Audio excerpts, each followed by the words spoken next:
নমস্কার বন্ধুরা, আশা করি সবাই ভালো আছেন। তো বন্ধুরা, এখন কথা হবে কুলি ছবির ট্রেলারটা নিয়ে। তো কুলি ছবির ট্রেলারটা কেমন লাগলো সেই বিষয় নিয়ে পুরো আলোচনা করব। তো ট্রেলারটা অনেকক্ষণ আগে এসেছে, বাট আমার দেখা হয়নি। আমি হয়তো যখন ভিডিওটা ছাড়ছি সেদিন সকাল হয়ে গেছে। তো কুলির ট্রেলারটা অ্যাকচুয়ালিতে লাগলো কেমন হয়েছে ট্রেলারটা, সেই বিষয় নিয়ে পুরো ডিটেলসে আলোচনা করব। তো আশা করব ভিডিওটা খুবই ইন্টারেস্টিং হবে। ভিডিওটাকে আপনারা শেষ পর্যন্ত দেখতে থাকবেন। এবং যদি আপনারা আমার চ্যানেলে নতুন হয়ে থাকেন, অবশ্যই আপনারা আমার চ্যানেলটা সাবস্ক্রাইব করে নিয়ে পাশে বেল আইকনটা অবশ্যই প্রেস করে দেবেন। আর যদি আপনাদের আমার ভিডিওটি ভালো লেগে থাকে, অবশ্যই একটা লাইক কমেন্ট শেয়ার করে দেবেন। তো কুলি ট্রেলারটা আমার কিন্তু বেশ ভালো লেগেছে, তবে কিছু কিছু জায়গায় অবশ্যই খামতি রয়েছে।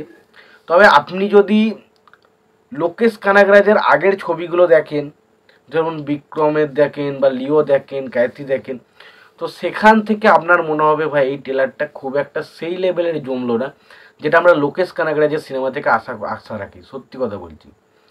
কিন্তু এমনি যদি আপনি ট্রেলার লেভেলে দেখেন, ট্রেলারটা কিন্তু যথেষ্ট ইমপ্রেসিভ, খুব ভালো হয়েছে।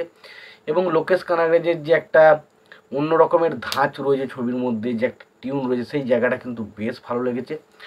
তো এখানে অনেক ক্যারেক্টারকে দেখানো হয়, কিন্তু ক্যারেক্টারগুলো অ্যাকচুয়ালিতে ট্রেলারে দেখে আমরা বিশাল কিছু মারাত্মক লেগেছে সেটা বলবো না। আমির খানকে দারুণভাবে প্রেজেন্ট করেছে। আমির খানকে এরকমভাবে আমরা দেখিনি, জাস্ট যেভাবে প্রেজেন্ট করেছে আমির খান, যেভাবে বন্দুক নিয়ে যাচ্ছে, যেভাবে কুকুরগুলো ধরো, ওই সিনগুলো প্রত্যেকটা জায়গায় গুসবাম দেয়। বাট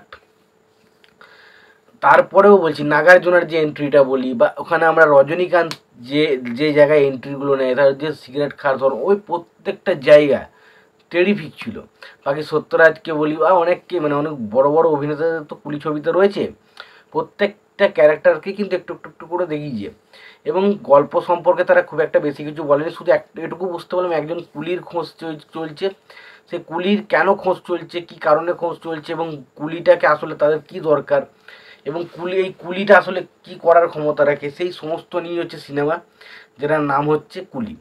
এবার দেখুন, সিনেমার মধ্যে বাপ লেভেলের অ্যাকশন থাকতে চলেছে, এটা বোঝা যাচ্ছে। সিনেমার ব্যাকগ্রাউন্ড মিউজিক জাস্ট টেরিফিক হবে, এবং অবশ্যই প্রত্যেকের কাজ ভালো হতে চলেছে। তবে আমার সব থেকে বড় সমস্যা যেটা লেগেছে, দেখুন, প্রথম যেটা সমস্যা লেগেছে সেটা হচ্ছে এটাই, যে এই ছবির হিন্দি ডাবিংয়ের প্রতি কেন এতটা অনীহা আমি বুঝতে পারছি না। হিন্দি ডাবিং অতটা দারুণ কিছু লাগছে না।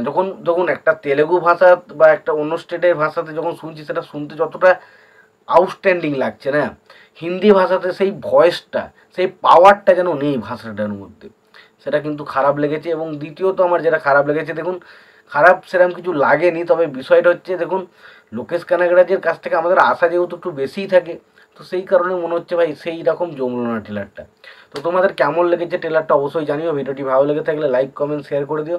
চ্যানেলটা নতুন হয়ে থাকলে অবশ্যই তোমরা চ্যানেলটা সাবস্ক্রাইব করে নিয়ে পাশে বেল আইকনটা অবশ্যই প্রেস করে দিও। ভালো থেকো, সুস্থ থেকো, দেখাচ্ছি পরের ভিডিওতে।